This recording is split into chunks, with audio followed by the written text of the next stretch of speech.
السلام علیکم ورحمۃ اللہ وبرکاتہ۔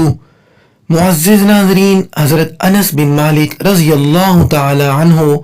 روایت کرتے ہیں کہ رسول اللہ صلی اللہ علیہ وآلہ وسلم نے ارشاد فرمایا، جب کوئی شخص گھر سے نکلتے وقت یہ دعا پڑھے، بسم اللہ الرحمن الرحیم، بسم اللہ توکلت علی اللہ، لا حول ولا قوت الا باللہ،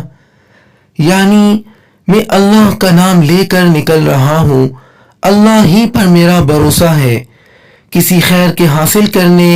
یا کسی شر سے بچنے میں کامیابی اللہ ہی کے حکم سے ہو سکتی ہے۔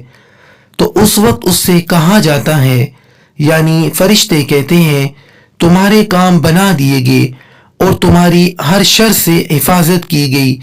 شیطان نامراد ہو کر اس سے دور ہو جاتا ہے۔